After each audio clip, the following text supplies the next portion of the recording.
if you enjoy civilization building games, if you enjoy games with cards and tons and tons and tons of cardboard fiddly bits, if you enjoy Risk, but don't like the genocide aspect of Risk, and don't like Risk at all except for the fact that it has a map, and you like maps, and like games with more complexity with maps minus all the risk, then you might like Mosaic.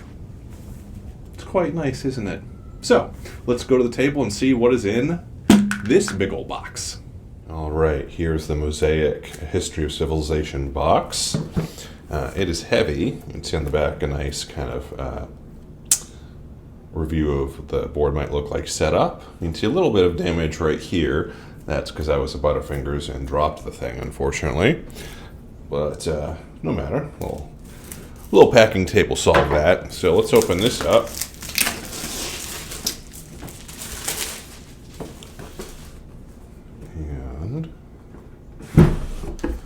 Right away, we're hit with a whole bunch of cards, which we'll get to later. Look at that. Many, many storage bags. You can never have too many of those. Let's dive right in here. We have silica gel, do not eat. An array of, looks like 8-ish millimeter wooden painted cubes in a bunch of different colors. And these are, unremarkable, but no complaints there. Bunch of wooden cubes. All right. Next, we are hit with what looks suspiciously like a first player token. But we don't know that for sure yet. It is printed on both sides. All right. Next, we are hit with, let's see, some leader cards. All have the same back here. Oh, you can hear my cat going crazy in a box. Sorry about that. Okay, so we have an artist. Start 15 money, 5 ideas, plus 5. Riley, what are you doing, buddy? He's going nuts. Pay no attention to the cat scratching the box. Farmer, general, magistrate, merchant. You have all sorts of different variable player powers, essentially. Philosopher, scribe, priestess, artist, engineer. I can't remember where we started. But if you actually look, we do have some nice diversity in terms of men and women and people of color in these depictions. So good job there. Now we have a reference card, which is folded. So we have costs, reference card, then it folds out, and we have civilization achievements, golden ages, wonders, governments, leaders, empire scoring, endgame scoring. So a reference card that you kind of stand up like a menu, I suppose, and anybody can go, oh, can I see the wine list, please? Or the dessert list, if you're about to declare victory, perhaps. Who knows? Then we have a rulebook. So game overview. I've got an illustrated itemized components list here, which goes on for pages. And then we have the 9 pillars of civilization, which are science, economy, food production, population/health, building, culture, government, military empire, and urbanization. We have the currencies and setup and game rounds, golden age and civilization achievement tiles, and then empire scoring cards, game end, credits, and then we have a bunch of appendix iconography, starting technology stuff, lots of references and things like this. Appendix goes on for pages and pages, and then we have some strategy suggestions on pages 25 and 26. And then on the back of the box we have it's kind of an actions player guide reminder thing. The rules go to page 18, but of course the rules really don't include about 4 or 5 pages in here. So this is really not that bad. However, having to memorize or constantly reference some of this appendix stuff might make it more difficult. Next, why this box is so heavy is that we're hit with all of these cardboard cutout pages, and they're thick cardboard. So we have 1, 2, 3, 4, 5, 6, 7, 8, 9, 10, 11, 12, 13, 14, 15, 16. It looks like 17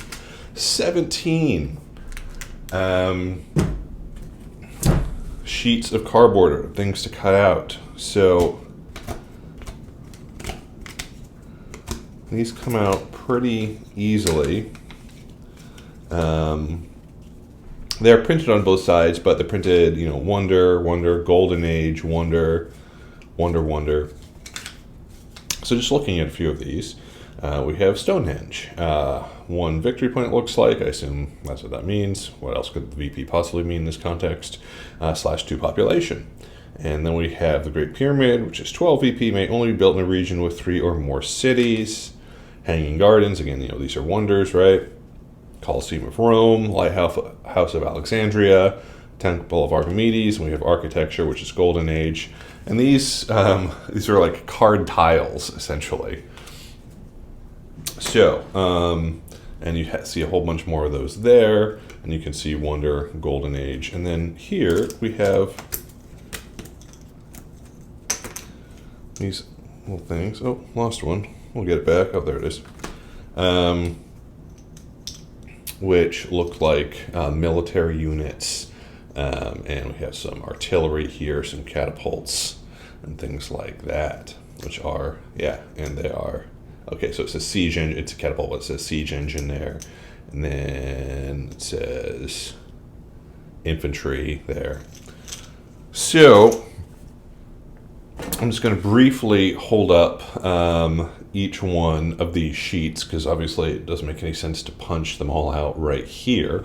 But you can pause the video and take a look-see if you want to spend more time on each sheet.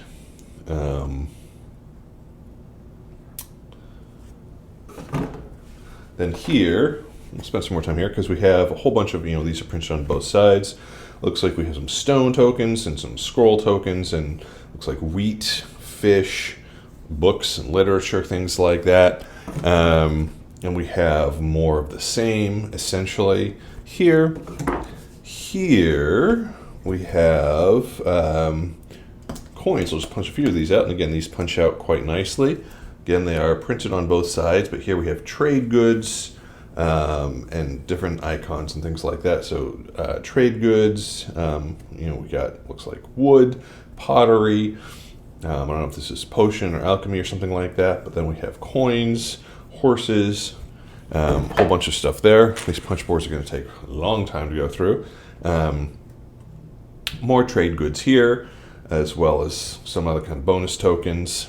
So there you go. Here, again, we saw this in the previous thing. We have lots of X's, not really sure what those mean, but they're all trade goods here. So maybe those are bus trades goods or generic trades goods, I don't know. Here we have a whole bunch of, looks like military units, and I assume these are going to be labeled on the other side. Yep, so we have cavalry, infantry, cavalry, it looks like for different player colors.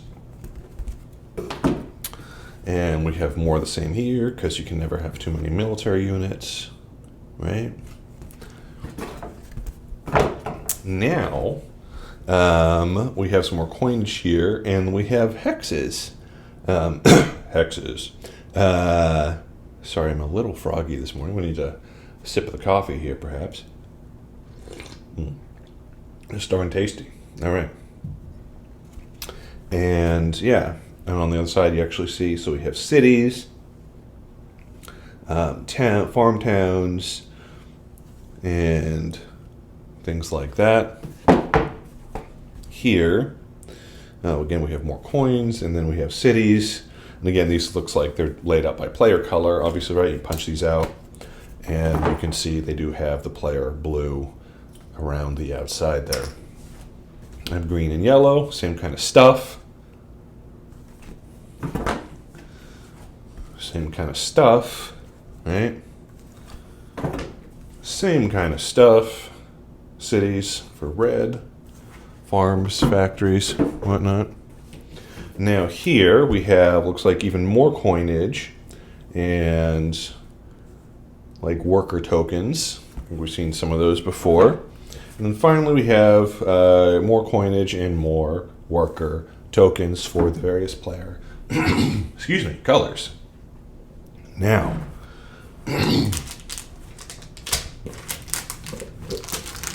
in Shrink, we have more stuff. I will admit to you that when I first heard about Mosaic, I was a little bit turned off. Not because of anything about the game at all, but because of the name Mosaic. And that's completely me. Once I went to a decoupage class at a bar, where the idea is you had a whole bunch of tiles and broken stuff, and you glued them together while drinking. The difficulty is that I am a terrible artist while sober, or any other time. So by the end of the class, I had like hot glue and super glue and hot fudge maybe like on my hands in my art project and probably in my cocktail. And all my friends laughed at me and they said my Mosaic decoupage was terrible, which is true. But don't let that dissuade you if you've had a similar experience, because Mosaic the game looks amazing. And it's all about building a civilization. So let's get back to it.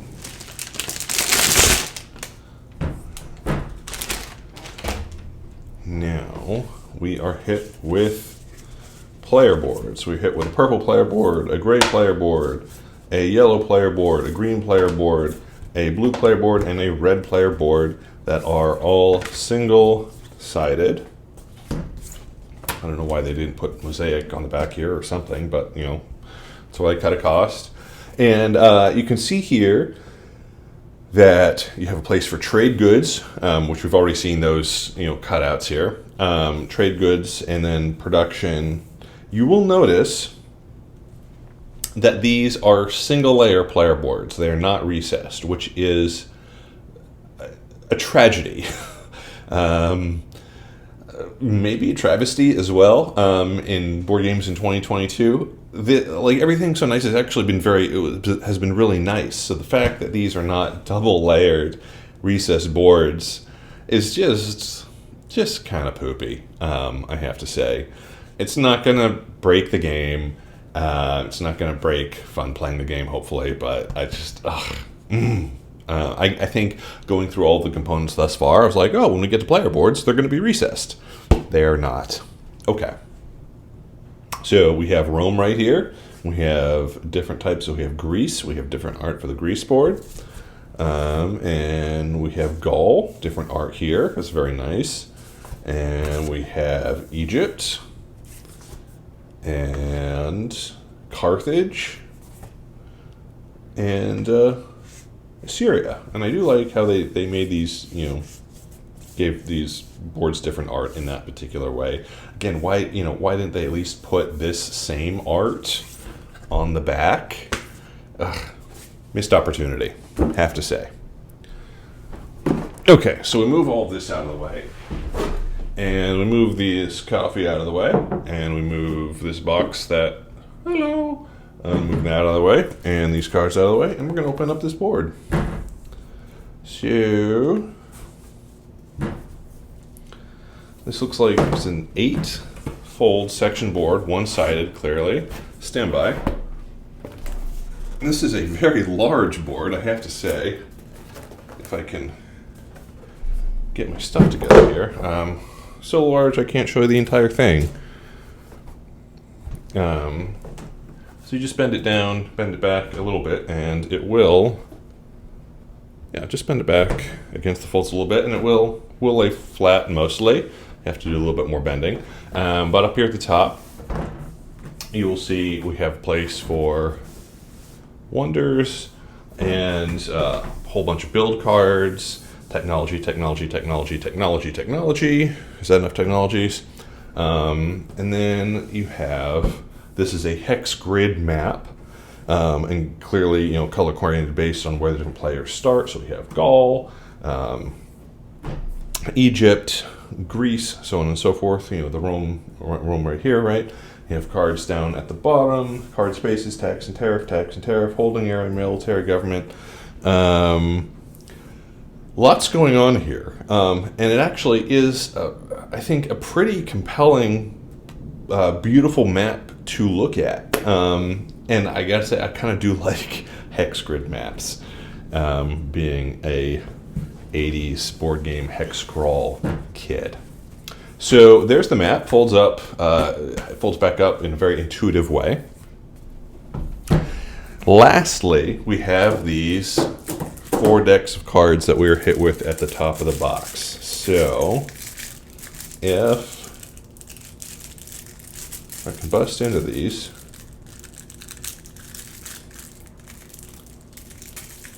maybe. Stand by.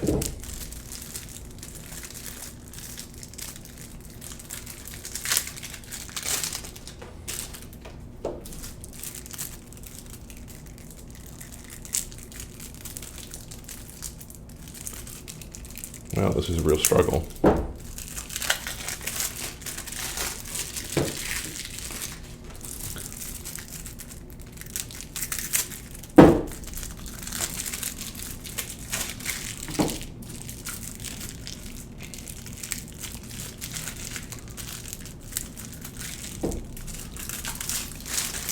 There we go.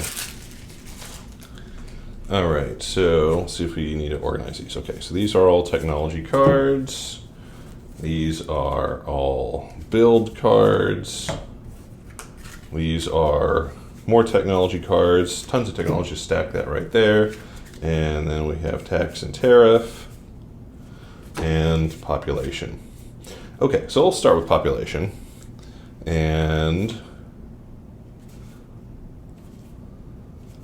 this looks like you're basically paying upkeep maybe for how large your population is. And I don't know that's what is going on here for sure. That kind of seems like what it is. Hopefully it is, because I think that's a really good way to keep the leader behind a little bit, is having to basically pay upkeep costs for how much stuff they've got fielded on the board. I typically like those mechanics, but don't know that's what's going on here. So we have some build cards here.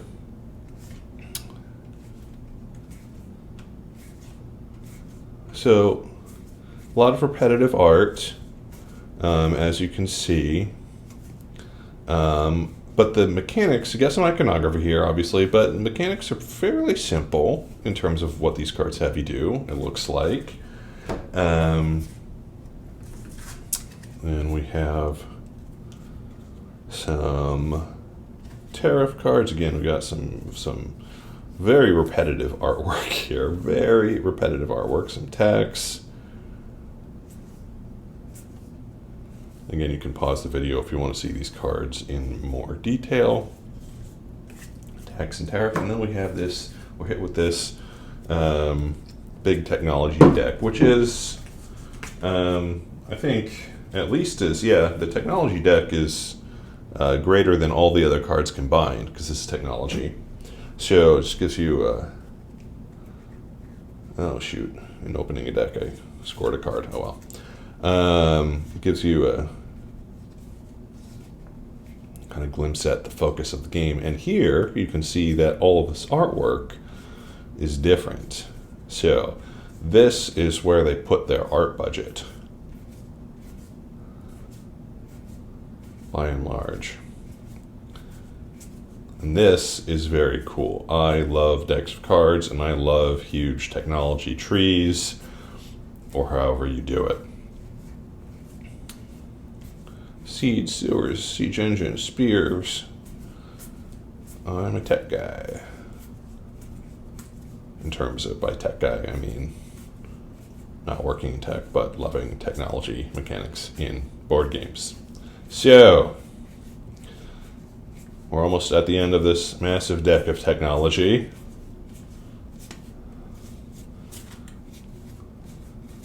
Old tech, anyway. Festivals, fishing.